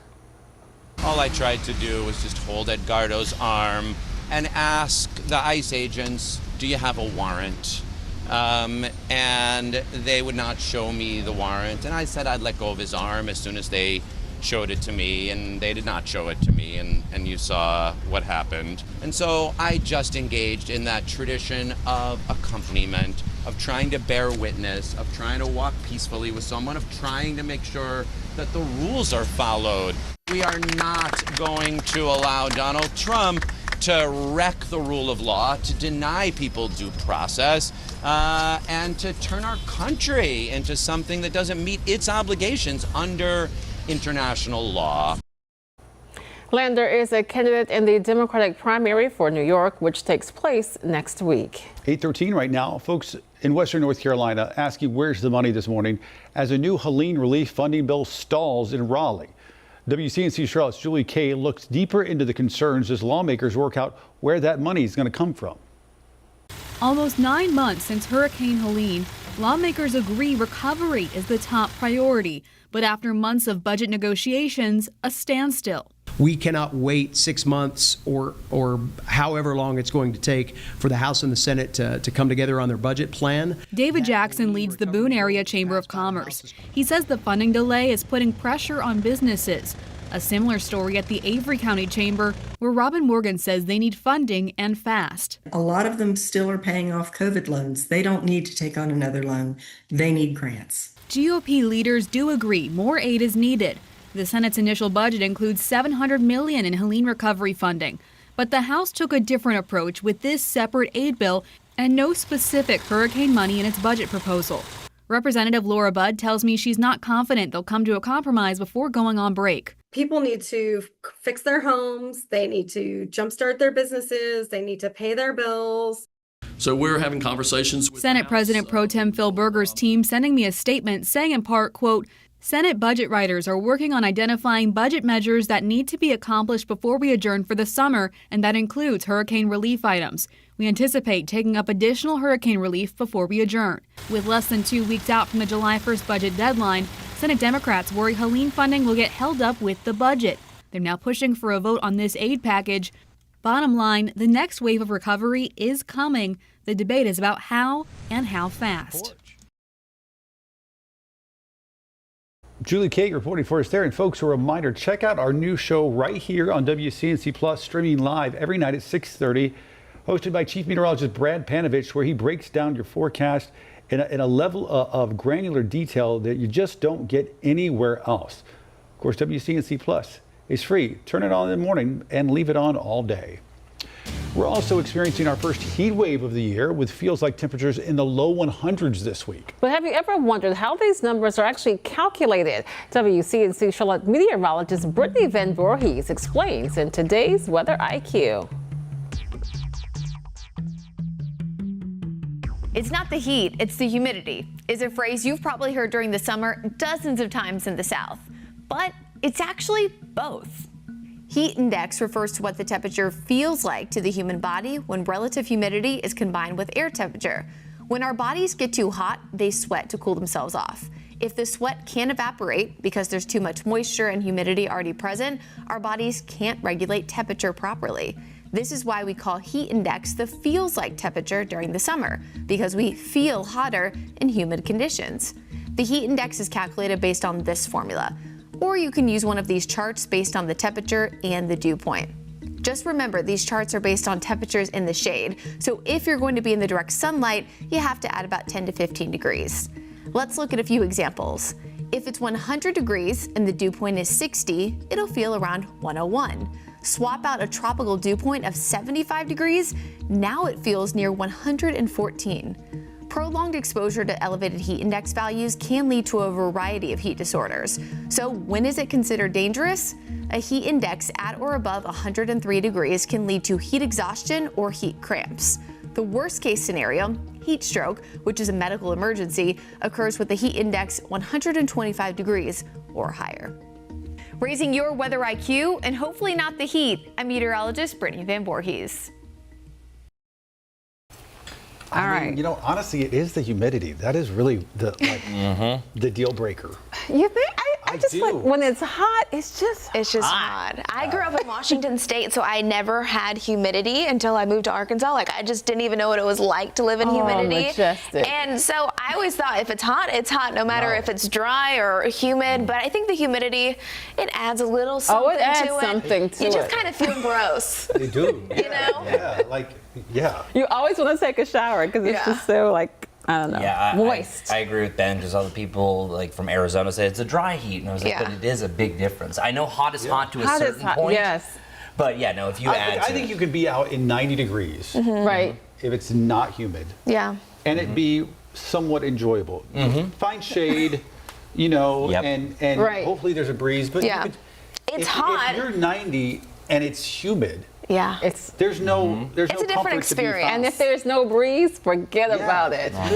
Yeah. Lisa's like, I'm staying inside. We and have a cold breeze AC. today, but it would be like a hair dryer being blown at you. Oh, So that's that is not a breeze. like that. That's not much too much. You're like, oh, stop it.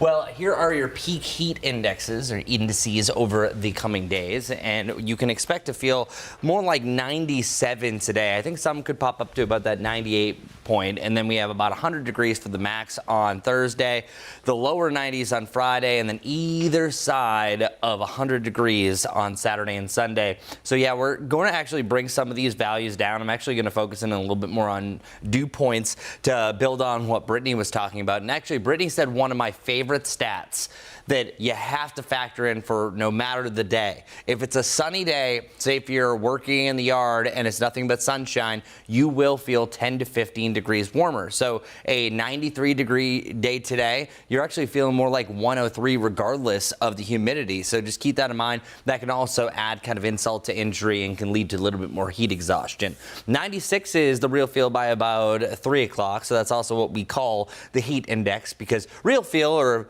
the feels like temperature, is a little bit more of a socially accepted statement. Here's tomorrow's difference, 101 come 3 p.m. So this is all model data here, but showing a much hotter day tomorrow because I think it is going to be a little bit more humid. And then heading into your Friday, check this out, 91, 92. You don't have as much moisture, which is great. Over the last several mornings, I went back to last Thursday, we've had at least a 70-degree dew point at this point. This is the first time that we've been in the 60s. I'm splitting hairs here. That's the difference between it being just uncomfortable compared to being oppressive air you can wear. Boone, right now, you're just sticky, so that's great. And check out the dates here, the 13th, 14th, 15th, 16th, and I actually can add the 17th yesterday onto this as well. All of those had a dew point of at least 72, 73 for the max. So this is actually the most humid air that we've had. General rule, if you're watching me, I'm always going to use dew points because it's much better than using the relative humidity. The higher this number, the dew point, the more uncomfortable it feels. The lower it is, well, actually, the drier it is. And sometimes when it's below 30, at least the static shock, not something we'll be talking about for a while. Today, I think the max gets into the upper 60s, but tomorrow we see this spike a little bit, and then we're right around that humid range heading into the following week. The biggest deal that we have going forward for our extended forecast is we have a cool front, or let's call it a not so warm front that moves through on Thursday heading into Friday. It's that blue spiky line on the map. That's going to bring us down to either side of 90 degrees, but then we really have our first big heat wave of the year. 95 on Sunday, 96 on Monday. This 98-degree point, that is realistically going to feel more like 100 to 105 degrees. This also pushes in the threshold that we could have our first heat advisory of the year. So get ready to turn it up, and it's also going to be humid. Very humid over these days as well. Welcome to summer, everyone. We officially call it the summer solstice, by the way, right around 10:41 p.m. on Friday. Now let's head over to Majestic with our traffic report to see what is going on this pretty decent morning. All right, good morning, everyone. It is 8:22 right now. If you're getting ready to head out the door, start your day. I-77, York County looks gorgeous. Yes, the cars are out there, and more are continuing to get out there as people are waking up and starting their morning. But as you can see my map, it's a little busy. A few things you'll want to know. This one here is still my main focus. Is on I-85 southbound. There's a wreck there that is causing for one lane to be blocked. It's on exit 41. So to avoid that, the delays right now are at about 5 to 10 minutes. You're going to want to avoid taking I-85 southbound right there at Little Sugar Creek, but instead take Highway 24. That'll then turn into Mallard Creek Road once you turn left, and then it eventually turns into Graham Street. That'll get you right around that accident for you to get right back onto I-85 south again. And cars are still moving. It's about a 1 to 2 mile backup. So if you want to sit there, you can. It's just going to be a little slow going. Another crash right here. It's on the plaza at Anderson Street, seeing mainly green, so not too concerned about that. Another crash here that's bringing some minor impacts. It's on Wesley Heights Way at Trade Street. You can see that yellow that's involved with that wreck there. The car's off to the side, so cars can still move through. It's just going to add a couple minutes to your morning commute. And then this one here, we're keeping a close eye on it. We'll have more details on it coming up here in just a few. Lisa. All right, Majestic, thanks so much. Well, it is time now to connect the dots. That's when we make the news make sense. The way we watch TV has officially changed. New numbers show just how far streaming has come and which platforms are leading the charge. Streaming has officially taken the crown in TV viewership. Let's connect the dots. For the first time ever, streaming surpassed both broadcast and cable combined. In May, it accounted for 44.8% of total TV viewing, compared to 44.2% for cable and broadcast together. Nielsen says the shift has been coming for a while, but sports, news, and new shows helped traditional TV hang on longer than expected. YouTube led all platforms with 12.5% of TV viewing in May, followed by Netflix, Hulu, Prime Video, and the Roku channel. Free ad-supported streamers like Pluto TV and Tubi are also gaining ground. Together, they now outperform any single broadcast network. Experts say this isn't just a trend. Streaming is likely to stay on top and keep growing from here. And that's connecting the dots. Well, speaking of streaming, first, thank you for streaming with us on WCNC Plus. And a reminder that we are always live. This is our free streaming platform. It's also your go-to spot for NBA draft coverage. Tomorrow night at 9, our sports director, Nick Carboni, is sitting down with Locked On Hornets. Then be sure to join us next Wednesday, June 25th, for draft day coverage. It is all right here on WCNC Plus. 8:25 right now. Keep it right here on WCNC Plus. We have a check of your forecast and traffic coming up in just a moment. We're back with the headlines at 8:30. Keep it here.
Well, we are looking at a pretty decent temperature trend. 89 degrees right around Friday, 95 around Sunday, and then 98. Look at this going forward in the near term. So here's what you could expect over the coming days. It's really going to be a mix of cloud and sunshine for today, and then on and off as we are working our way through the next couple of days. I think you are going to see a more severe weather chance, especially heading into your Thursday. Check it out. A few showers off towards the north, mainly around the I-40 corridor, and then boom, widespread storms expected really, I think, at the end of the day, heading into the evening overall. Our severe weather chance, nothing for today, but we do have a low to a medium threshold for the near term. Get ready to turn up the heat. We're really looking at those real feels closer into the upper 90s on that extended forecast. 89 on Friday, even the upper 90s on Tuesday. Majestic, what do we need to know traffic-wise?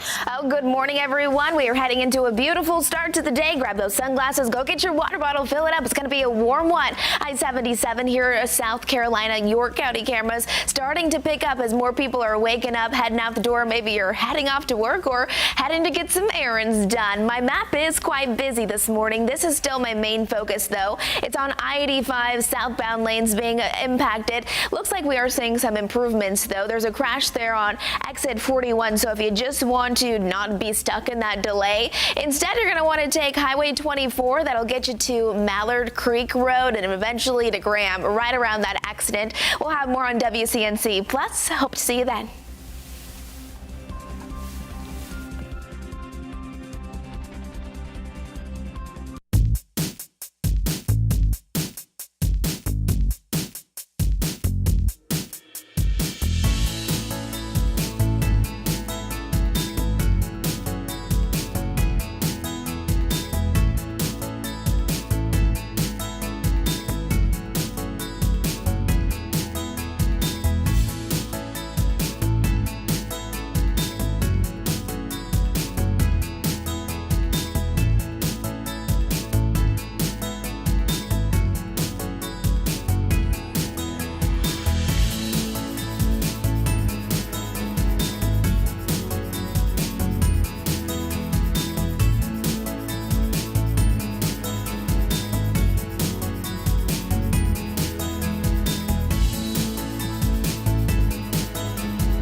Streaming live on WCNC Plus at 8:30, I'm Lisa Washington. And I'm Ben Thompson. Happening today, a meeting that could very well change your commute for years to come. City leaders plan to discuss plans to install toll lanes south of Uptown. WCNC Charlotte's Destiny Richards is live this morning. And Destiny, two major topics. First, those I-77 toll lanes, and then a long-term transportation plan.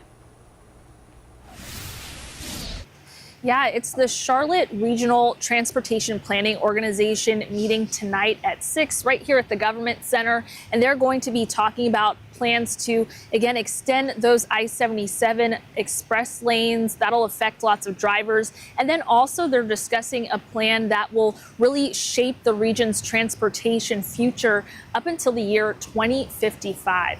Now, starting with the I-77 lanes that will go south of Uptown, after finding that toll expenses wouldn't cover enough of the cost, NCDOT decided it's moving forward with a public-private partnership to deliver the project. That means the state would team up with a private company which would help fund and build the express lanes, then earn back its investment through toll revenue over time. It allows the project to move forward with less public funding needed. The traditional toll delivery approach is not currently financially feasible. A group of local and state representatives spent months crafting an outline of the project terms, which was sent to board members earlier this month. They now have until August 1st to review it before the project goes out to bid.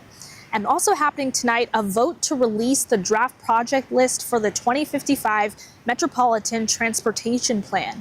This list outlines hundreds of road and transit projects to be prioritized over the next 30 years. This includes 4 major transit corridors: the Silver Line, Red Line, Airport Connector, and Southeast Corridor. And if the board approves this draft list, if they update it, make changes to it, and approve it, then this will be released and available for public comment, a public comment period that starts tomorrow and goes through July 19th. Of course, we'll keep track of all of this as well as everything else being discussed at the meeting tonight. That'll be available right here and on the WCNC Charlotte News app. Ben, Lisa. I want to revisit this 2055 plan. How did they decide which road and which transit projects made that list? Yeah, so if you look at this list, it's a lot of projects. Basically, over 200 project proposals were reviewed. They were separated into tiers based off of the urgent need, things like traffic congestion, safety issues, access to jobs, and then also based on just the impact to the environment, to the community. And then also it was separated into categories based off of the funding. So there were projects that were selected that already had money allocated or would be fiscally responsible going now through 2055. So lots of projects on this list, some that we've reported on as well. So a lot that are recognizable. And this was basically brought up through transit experts. They brought all of this to the table, as well as those transit projects that we've reported on, like the Red Line. Those, of course, would be funded through the Mecklenburg County 1-cent sales tax. But again, you can review all this right now. It is just a draft project list. It's possible that there could be some changes. And then there will be a month available for a public comment period, most likely online, but there could be some in-person opportunities as well. All right. Destiny Richards reporting live for us there. Destiny, thank you. Appreciate it. All right, turning to traffic this morning and how it's shaping up as you head out the door. Majestic. All right, let's take a look at those area roadways. We'll start with this, though. I-77, York County. Good morning to everyone. It is quiet now. Yes, a few more cars out there as people are heading out the door. And my map is starting to get a little busier, just kind of depending on where your morning commute takes you. You can see lots of incidents that are currently ongoing. Still watching this. This is I-85 southbound, where we did have a wreck, and it's currently still ongoing. Exit 41, that's Sugar Creek Road. So delays are at about 5 to 10 minutes. So it's it's going to be a little slower than it already typically is. So if you want to avoid it, go ahead and get off I-85, head on to Highway 24 there, and then turn left on Mallard Creek Road that eventually turns into Graham. That'll take you right back onto I-85. So just be mindful of that. Another crash here, it's on the plaza at Anderson Street, seeing some yellow, meaning some medium impacts. This one here, it's in Wesley Heights Way at Trade Street. Seeing that car, I just saw a live look of it. It's off to the side. We're not seeing any major impacts. Seems like traffic is still flowing just fine right beside it. And finally, want to talk about this one. Minor incident again. It's on Bellhaven Boulevard near Valley Dale Road. We'll give you another check on those roads coming up in just a few minutes, but that's what I'm looking at on my maps right now. Let's get right to it. What's going on, everybody? I'm loving this shot. This is Davidson. Blue sky is upon us, and we are also looking at just a couple of clouds off into the distance. That's a good looking day, right? Hot and humid, or should I say very humid. That's the way it's been.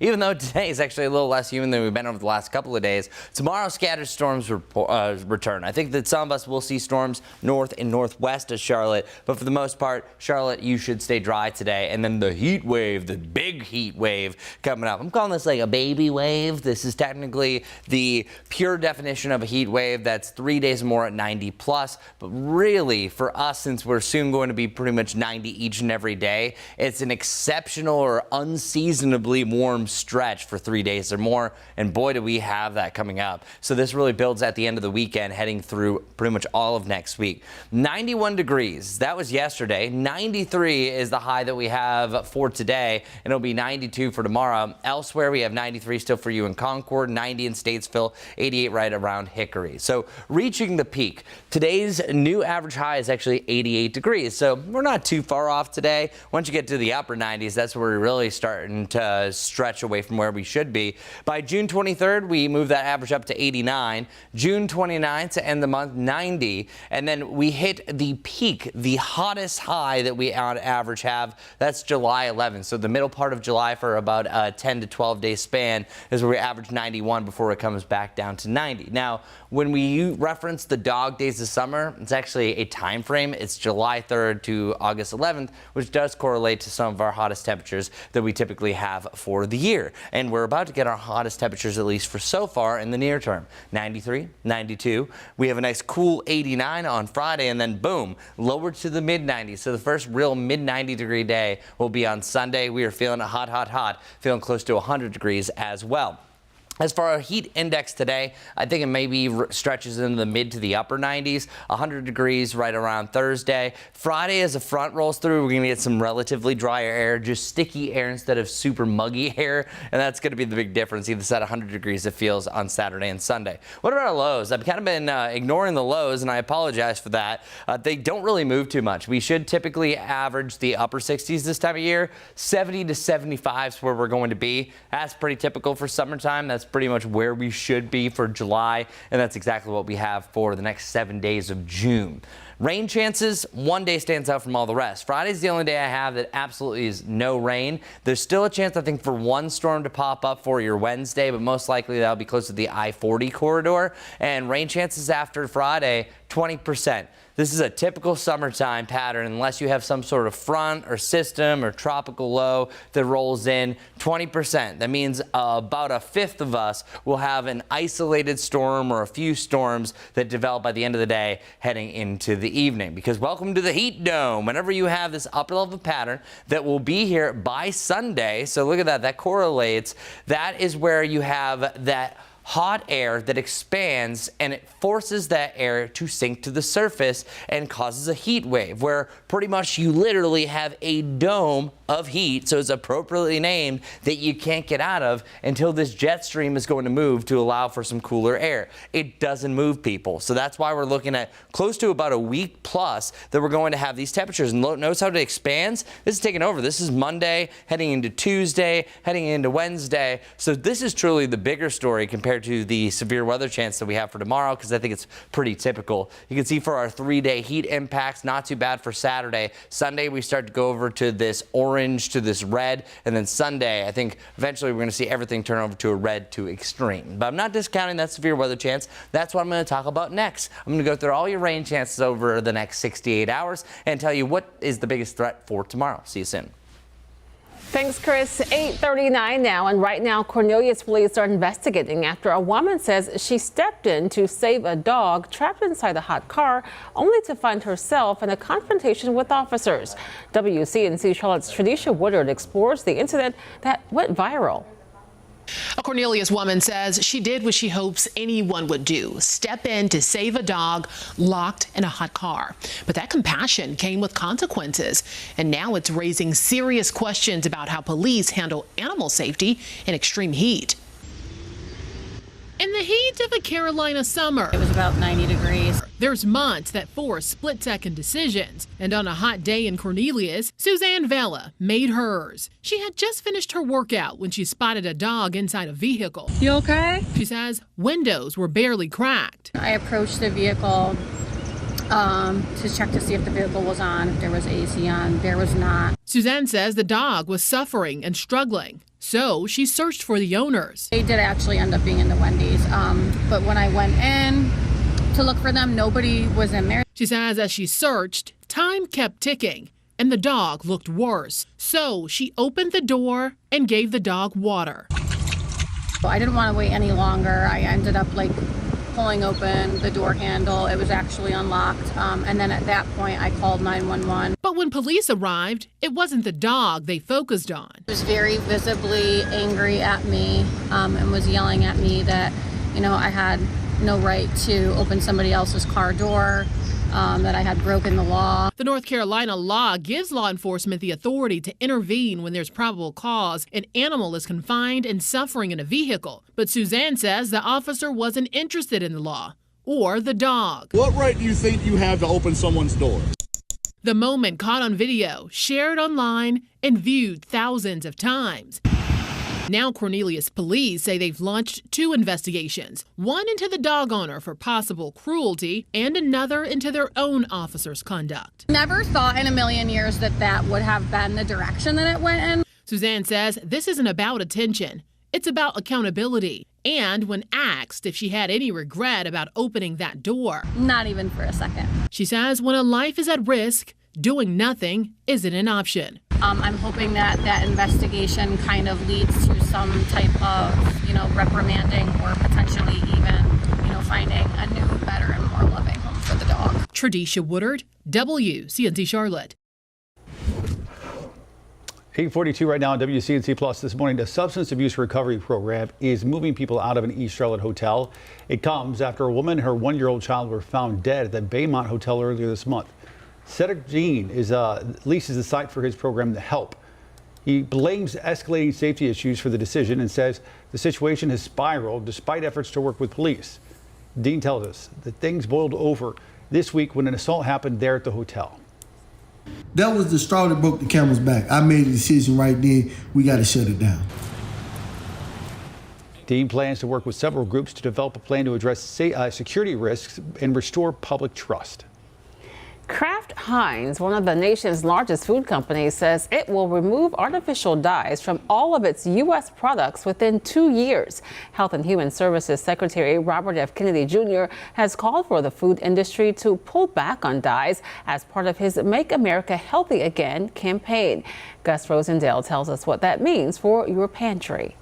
Yeah, today's big news involves Kraft Heinz products. And you think about 2 of their most popular ones. Think about this. This ketchup has been around for 150 years and has always had natural coloring. That hasn't changed. Then you think of mac and cheese, that college staple. Well, that's had natural coloring since 2016. But here's what's changing. Products like these, we're talking Jell-O, Crystal Light, Mio, Kool-Aid, even marshmallows. What happens is when you take a closer look at the labels, you see the color we're talking about. We're talking about red 40 in something like Kool-Aid, the same thing with Jell-O. Even the marshmallows that are white, if you flip them around and take a look at the label, you see they have blue dye in them. Yeah, blue dye, and that's what's going away as well. Now, all of these changes are part of an ongoing trend. Consumer demand for natural food, that's been on the rise over the past couple of decades. And this latest move by Kraft Heinz follows pressure from the U.S. Food and Drug Administration for companies across the food industry to cut down on artificial dyes. You might remember the FDA in April announced a plan to get rid of synthetic dyes by the end of next year.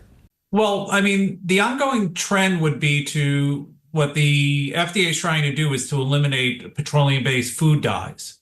certain things that are associated with either carcinogens or irritation in the stomach or hypersensitivity, or one of them specifically related to potential genetic changes. So it's trying to basically make more natural dyes that make the food industry's products more attractive. The North American president of Kraft Heinz says today's news is part of an ongoing change for the company, saying in a statement, the vast majority of our products use natural or no colors, and we've been on a journey to reduce our use of FD&C colors across the remainder of our portfolio. Okay, so what's the timeline? Well, Kraft Heinz says the food dye will be out of their products by 2027, and they will not add any new products that have those sort of ingredients in them. But certainly some big changes for the type of foods that have been in our kitchens for a really long time. And we'll send it back to you. Gus Rosendale, thank you. I mean, I think these things probably are not the best for us. That is I hate true. how politicized it's become. But I mean, in some households, like Kool-Aid, red is like. I know. How can you not have red Kool-Aid? I guess it would taste the same. It's not even a flavor. It's just It would be not as red. It's going to be a change. It will be. All right, as we prepare for our first big heat wave of the year, a reminder that Mecklenburg County Park and Recreation is giving out free box fans. Starting this morning at 9, people age 60 and older and adults with disability income can register for a free box fan.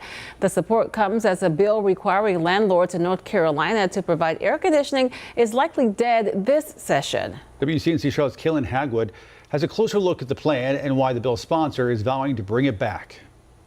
We need to make sure our citizens have what they need to thrive, and AC is a basic right, in my opinion. Guilford County Democrat Tracy Clark sponsored House Bill 879 after hearing from housing advocates who say it's just too hot for AC not to be a requirement. It's not just a comfort thing, it's a health component. Right now, North Carolina law requires landlords maintain a fit premises in good and safe working order, including heat and timely repairs. But air conditioning is not on the list of must-haves. Part of the reason why, cost and differences in weather, with part of the state, including the mountains, relatively cooler in the summertime. The temperatures do vary across the state, but ultimately at the end of the day, it is a right that I believe all people in their house should have access to AC and heat. According to the World Health Organization, heat is the leading cause of weather-related deaths and can make underlying illnesses worse. So most of the time, if you can cool off quickly within 30 minutes or less, things are going to be okay. But if you start having the worst headache of your life, you're vomiting, or you stop sweating especially, it's important you seek medical attention. Stalled for the year, Clark hopes the bill will get the support to pass next session. I think the first step is introducing the bill and having these discussions to raise awareness around it, to champion it, and then hopefully we'll get bipartisan support next session. Kaylin Hagwood, WCNC Charlotte.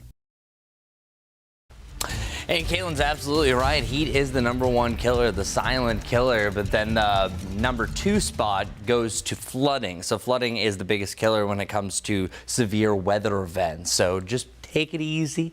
Whenever you're feeling thirsty, just drink some water and just listen to what your body is saying. There's a lot of telltale signs that your body's trying to tell you before you get to heat stroke, such as extreme sweating. Once you stop sweating, as we were mentioning earlier, that's where it really starts to get to an emergency level. 89 degrees, that is the bottom that we have over the next 10, but I just really wanted to prove where we're going. So yes, today is hot, tomorrow is hot, but it gets much hotter later on in the week, and 98 degrees, that's not record breaking. I checked the record for that day, by the way. That's 102 is the record for, I believe that's June 23rd.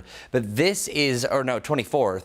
This is going to be the hottest air of the year. And realistically, that day will feel more like 100 to 105. So that's where we're getting into more of the danger level. If you're going to the park, by the way, this is Shuffletown Park here in the background. Send me your park photos. We're looking at temperatures in the mid to the upper 80s to the low lower 90s over the coming days. And it's going to be really, I would say, more of a closer to the temperature type of day because we have less mugginess in the air compared to where we just were. And our night's forecast, we're looking at relatively dry conditions, but we will start off the game right around 90 to 88 degrees. Our storm fuel over the coming days, luckily we don't have any big fronts or troughs. It looks to be a little bit more prevalent today compared to what we have tomorrow. Tomorrow, anytime you have any of this red or yellow, is going to be representative that you will have a chance for stronger storms, but it looks like the energy is much higher further off towards the east. So I wouldn't be surprised if our severe weather potential really starts to flourish a little bit further east and a little bit further north, closer to Greensboro. So we have currently a severe weather risk. There's 2 of them,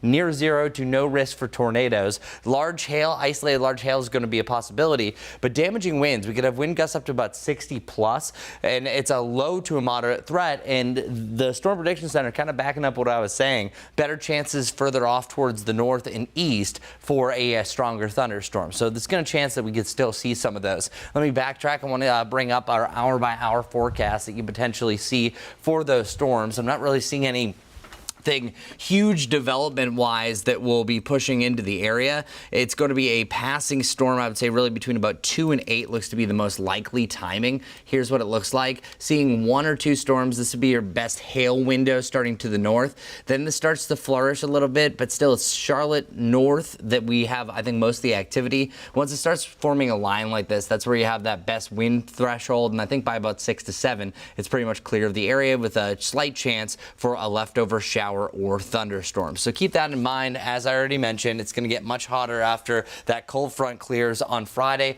Lower 90s on Saturday, mid 90s on Sunday for a hot start to summer. This weekend is the first full weekend of summer. All right, let's take a look at our roads as you're heading out the door this morning. We do have a couple of accidents I want to let you know about. I want to show you our map here just to put things into perspective. It is getting quite busy. This one is one that I've been talking about for at least the last 30 minutes to an hour. It's on I-85 southbound. There's a wreck there on exit 41. You can see it has really cleared out nicely, though, so that icon is going to disappear anytime soon. And then we have this at Wesley Heights there in Trade Street. That's where we do have minor impacts. Looks like really the bigger slowdown is off to the east. You can see up and down I-77. Lots of orange and red as people are making their way towards the uptown area. This crash just popped up. It's on Park Road and Princeton Ave. We'll have another check on those roads coming up here in just a few minutes.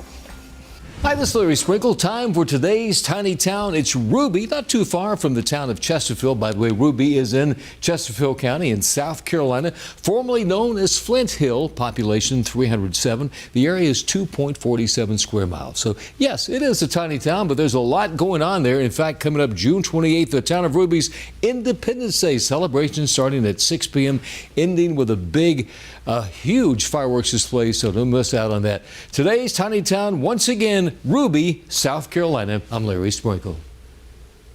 Well, sometimes we get to do some pretty cool things for the sake of a story. And last night, sports reporter Danielle Stein had one of those cool experiences. She did indeed. Take a look at this. Last night, Charlotte Motor Speedway hosted Media Mayhem and the main event, school bus racing. Take a close look there. You see Danielle driving the bus, Captain Clutch. That's the black bus, by the way. Danielle, front and center. She was one of 6 members of the media from around the city to suit up. And of course, she had an amazing post-race commentary, which we all were hoping to see.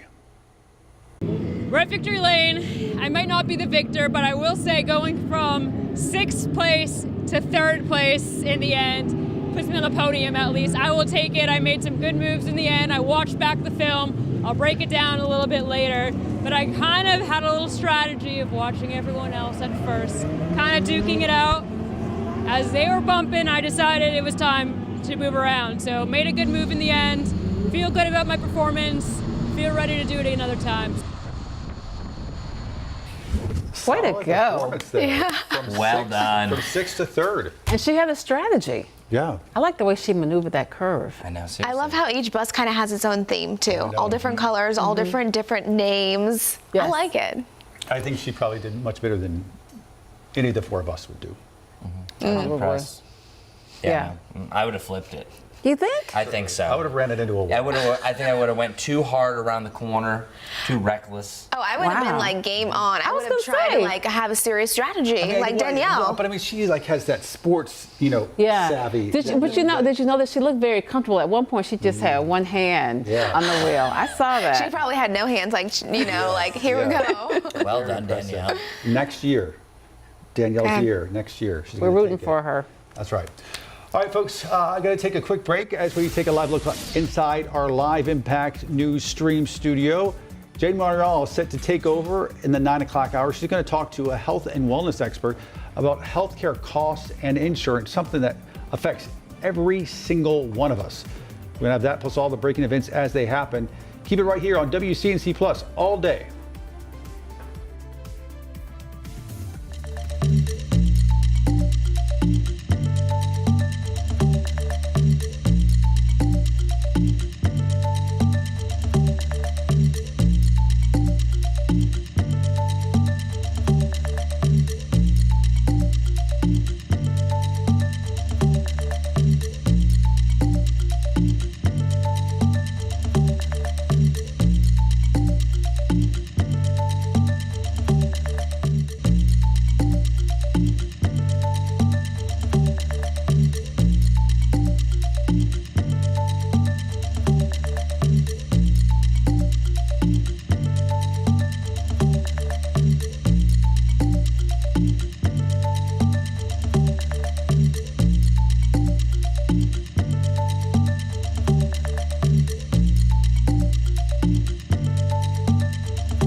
These clouds are moving quick. You can see them cruising here on our Dallas camera. Nothing big's going to happen today. We don't have no major weather system. Current temperature right now, 76 around Charlotte, 74 in Statesville. Yesterday was 91. Today's going to be the hottest high that we've had so far. Feeling more like the mid to the upper 90s. So stay cool, everybody. And we're dealing with some hot weather for the next 7 days. It is June, heading into July. 89 is a cool spot, but we will challenge the upper 90s next Tuesday. Majestic, anything challenging for this morning commute? Well, we got a few accidents, that's for sure, but at least we have a whole lot of sunshine. A beautiful start to the morning. I-77 here in York County. Good morning to South Carolina. You can see some of those drive times coming in from Gastonia. It's going to take you around 31 minutes. Let's get to a couple of accidents that I'm watching very carefully. This one here, it's on Wesley Heights Way in Trade Street. We're seeing some minor impacts with that. This second one here, it's on Park Road and Princeton Ave. That'll slow your morning commute down just by a few minutes.